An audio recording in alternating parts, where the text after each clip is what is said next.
Assalamualaikum warahmatullahi wabarakatuh. Perkenalkan nama saya Zara Parmatani Wisya dengan NIM 540 Dan pada kesempatan kali ini saya akan presentasikan bagaimana cara menganalisis Arch atau Gauge menggunakan aplikasi Stata. Tapi sebelumnya saya akan menjelaskan terlebih dahulu apa itu Arch dan Gauge. Arch adalah singkatan dari Autoregressive Conditional Heteroscedasticity dan Gauge adalah singkatan dari Generalized Autoregressive Conditional Heteroscedasticity. Nah, analisis gauge atau arch adalah metode statistik yang digunakan untuk mengukur dan memodelkan volatilitas variabel keuangan atau ekonomi dari waktu ke waktu. Terus siapa sih yang menggunakan arch atau gauge ini? Jadi, yang menggunakannya itu adalah seorang ekonom, analis keuangan, investor, akademisi, dan peneliti yang bekerja dengan data keuangan seperti harga saham, nilai tukar, atau inflasi. Terus, kapan digunakannya? Digunakannya itu saat volatilitas data tidak konstan atau heteroskedasitas bersyarat, terutama dalam analisis risiko, peramalan harga aset, dan pengelolaan portofolio di mana digunakannya itu dalam berbagai sektor keuangan dan ekonomi seperti pasar saham, perbankan, asuransi, dan kebijakan moneter. Mengapa sih memakai acuan atau gauge? Karena model standar regresi linear tidak dapat menangani perubahan volatilitas yang dinamis, sehingga acuan atau gauge digunakan untuk menangkap pola volatilitas yang bergantung pada waktu dan meningkatkan akurasi. Bagaimana caranya? Kalau untuk model Arch sendiri itu pertama-tama mengasumsikan bahwa varians kesalahan dalam satu regresi tergantung pada kuadrat residual masa lalu. Sementara untuk model Gauge itu memperluas Arch dengan memasukkan efek varians sebelumnya, sehingga lebih fleksibel dalam menangkap volatilitas data. Oke, tanpa lama lagi, mari kita langsung lanjut ke tutorialnya. Jadi pertama, pasti kalian sudah memiliki aplikasi datanya, terus kalian juga udah menyiapkan data yang untuk kita pakai gitu bahannya. Nah, jadi di sini aku udah punya data, yaitu kurs dari US dollar ke rupiah dari tanggal 1 Januari 2020 sampai 31 Desember 2020. Jadi pertama, pastinya kita mau copy dulu datanya sampai ke data terakhir. Ini kita copy secara manual aja, copy, terus kita ke aplikasi data, habis itu kita ke data editor, dan kita paste. Hanya paste with variable names. Oke, udah kayak gini. Terus name-nya kita ganti dulu aja jadi course. Habis itu, setelah itu, kita mau ganti atau set data variable course sebagai variable time series dengan tipe data variable harian atau daily. Dimulai, caranya itu kita ke section comment, terus kita ketik gente sama dengan space underscore n.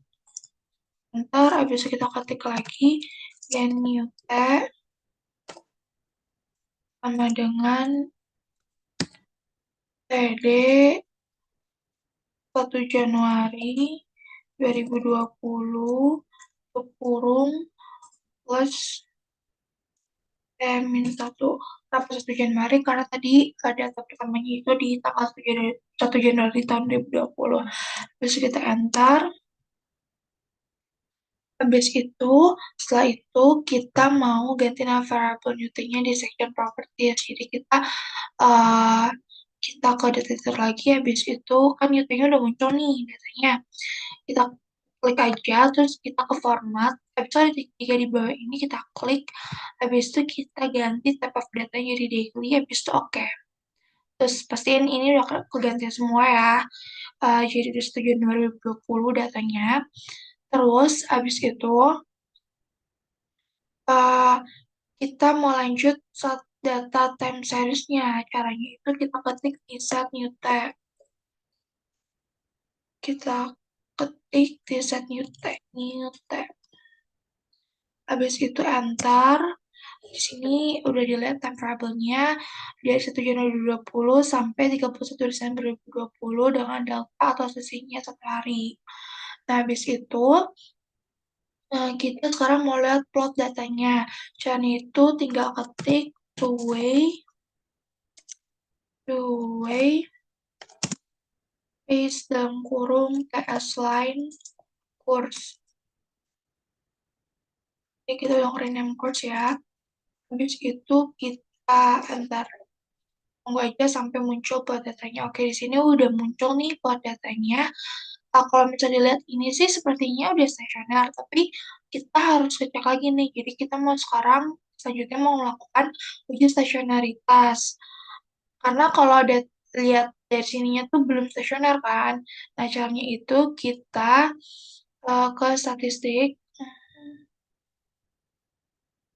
habis itu kita ke time series, habis itu kita ke tes, mana tes nih tes, habis itu ke ADF unit to test atau augmented behavior unit test, habis itu variabel kita ganti jadi course,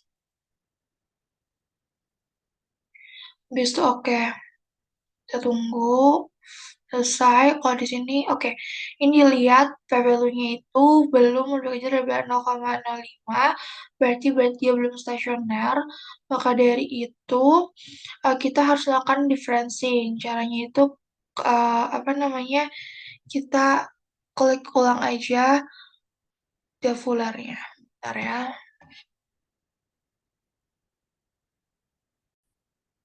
Nih kita klik ini, terus kita tinggal tambahin di titik aja di sebelum quotes, habis itu enter. Oke, udah nih datanya udah muncul dan kita lihat p-value-nya udah ini apa namanya udah 0,00, berarti lebih kecil ya 0,5, berarti udah stasioner. Kita lihat persennya juga lebih kecil dari 5%. Nah, karena udah stasioner,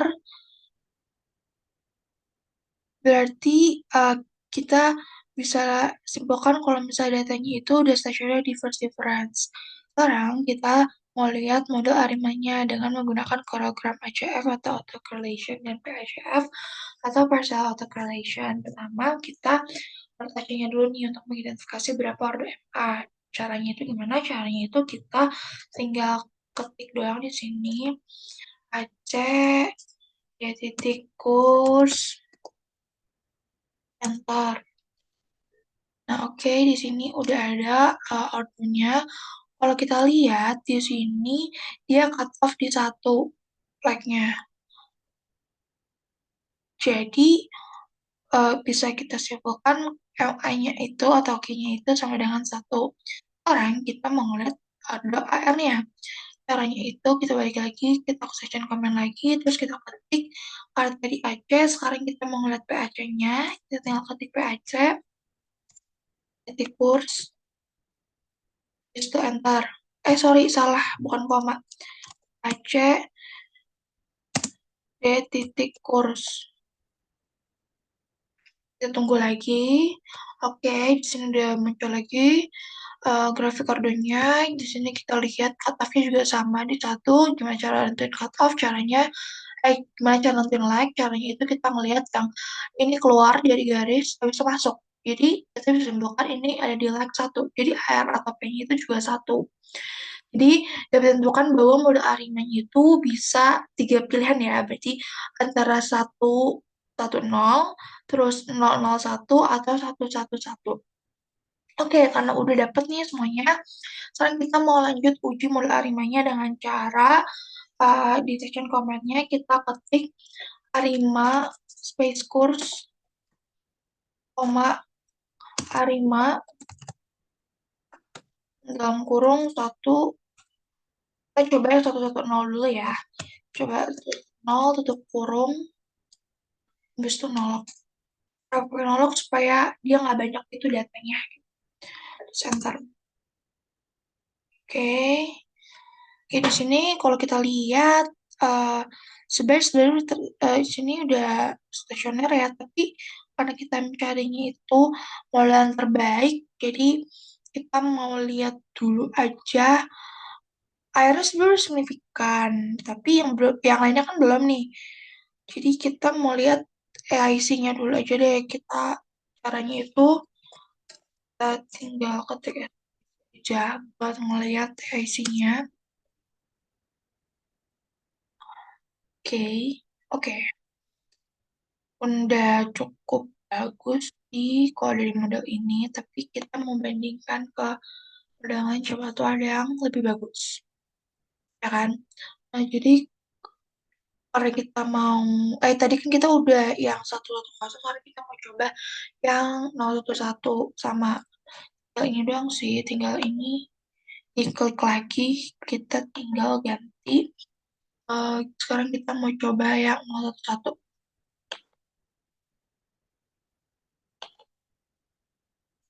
Lihat, kita bandingin dulu.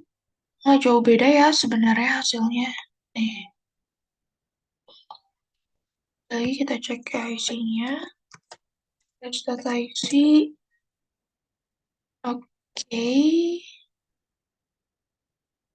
Kayaknya bagusan yang tadi ya. Coba sekarang kita lihat yang satu lagi, yaitu yang 11 ya. Coba.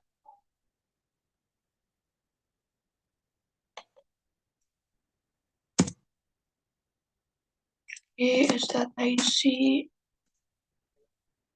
Sekarang kita mau bandingin ketiganya dan kita pilih mana yang terbaik.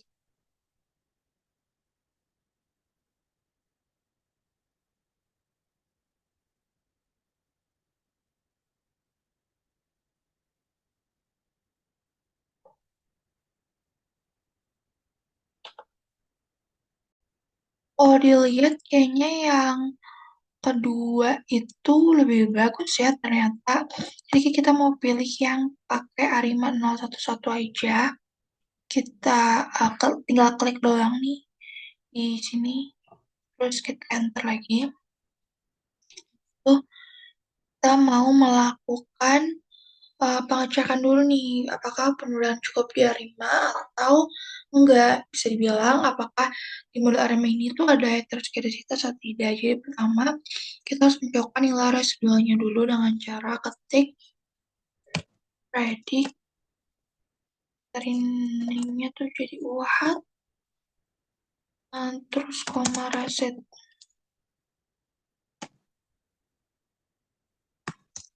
Ter ada typo guys, jadi kita ulang predict at koma reset. Oke, nah habis itu kita lagi regress.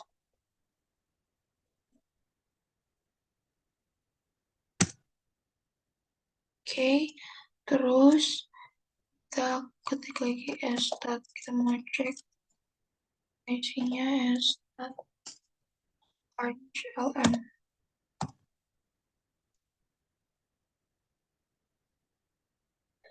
Kalau dilihat di sini p value-nya udah signifikan ya. Apa namanya? eh Berarti dia menunjukkan adanya heterosklerositas. Jadi pemodelan aroma ini tidak cukup, harus dia harus dilanjutkan ke pemodelan arch-nya. Nah, caranya itu kita ke static, itu ke time series, habis itu ke test, ke arch atau gauge dulu, habis itu ke arch gauge models, habis itu habis itu kita ada model specification-nya disesuaikan dengan model yang dipakai. Tadi kita makainya tuh yang 011 kan. 011 dulu nih, urutan. Habis itu, oh ya tadi model satunya belum diganti. Dependent variable-nya jadi course. Specify max likes arch-nya diganti satu, karena di sini udah satu, jadi apa-apain lagi. Arch-nya gak usah dicentang karena belum ada. Habis itu, oke. Tunggu aja sampai saya udah keluar semua. Oke, ini udah keluar. Sekarang untuk mereduksi tampilannya, kita bisa ketik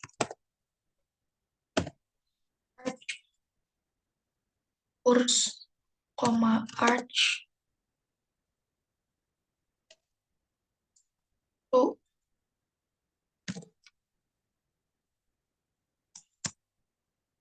arch 1 A5 model yang tadi kita pakai, 011 lock,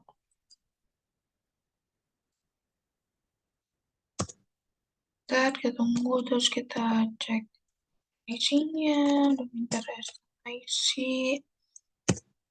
terus oke. Selanjutnya kita mau modifikasi dan menambahkan unsur gauge. Cara gimana? Caranya itu kita tinggal tambahin gauge aja. Yang tadi kita bisa klik arch, course, arch, satu, arch, satu, 5, 0,1, tuh, nolak, jangan lupa nolak, jangka panjang.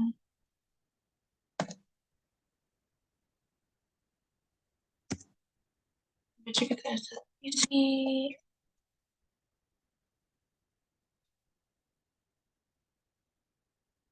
Oke, kita lihat dan kita mau bandingin hasilnya. Ada beberapa variabel dan hasilnya itu lebih signifikan ya. Kalau dari yang tadi, ya kan, oke. Karena itu, kita bakal milih pembenar H1 dan H1. Selanjutnya, kita bisa tambahkan beberapa nilai variance-nya supaya angkanya itu nanti muncul. Caranya tuh, kembali lagi, terus kita ketik predict. Oke, jangan sampai typo lagi. Predict spacebar underscore gauge 11, terus koma variance, terus enter. Dan habis itu kita mau hitung simpangan bakunya, dan SD score H1 terus sama dengan space sqrt r underscore guard 11. Yang salah nggak? Ini nih, itu kan ada aja yang salah. Ini kan ya, oke. Kita cek lagi. Aduh, wait, ada yang salah di sini.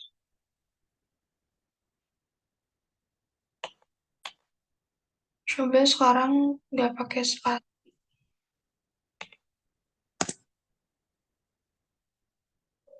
Oke, ya, ini kayak berhasil. Oke, kita lihat dulu.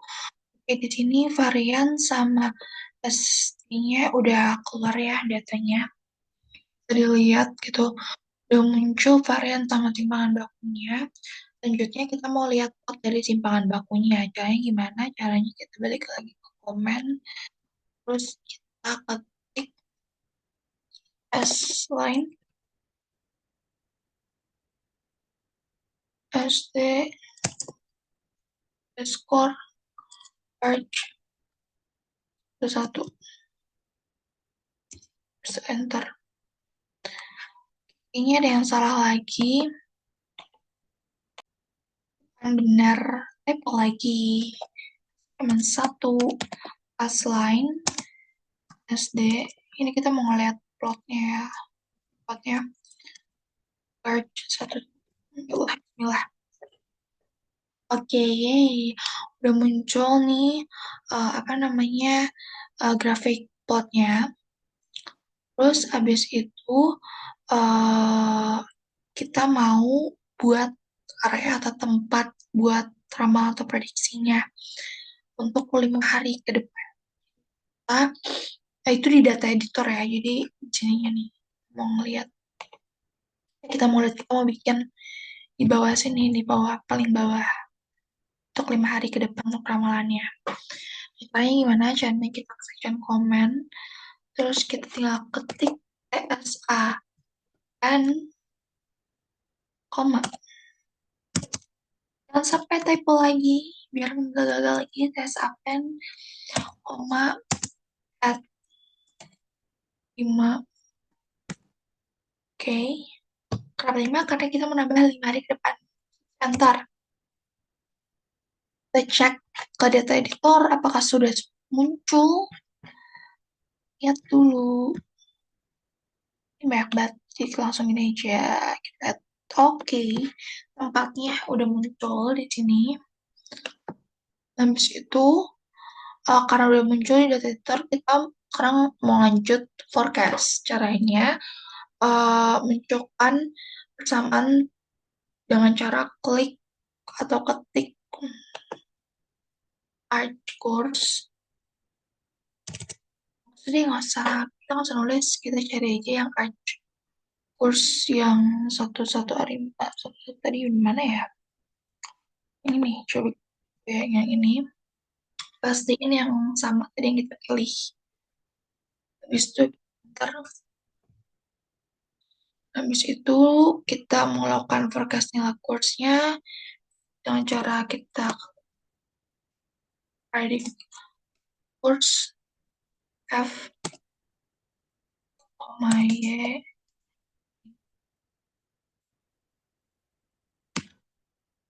kurung PD 1 Januari 2021, tutup kurung. Bentar.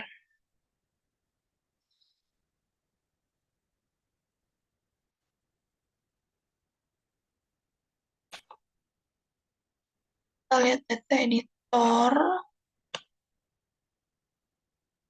Oke, di sini udah muncul nih yang course F-nya, datanya. Kita udah ngeliat, kita udah lihat, kita udah memunculkan nilai forecasting dan aktual di data editor. Sekarang kita mau lanjutkan, mau melakukan forecasting simpangan baku. Gimana caranya? Kita dan komen, balik lagi, terus klik predict yang belum, tadi VF misal, VF, terus variance, dynamic,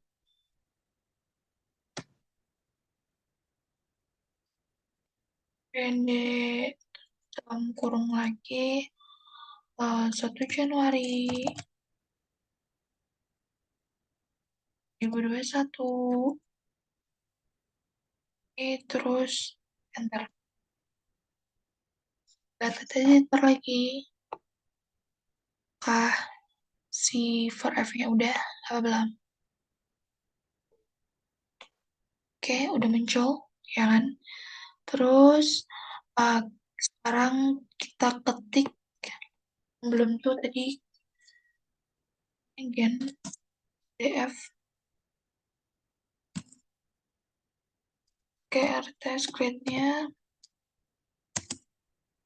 f, duh salah kan, par f, terus enter.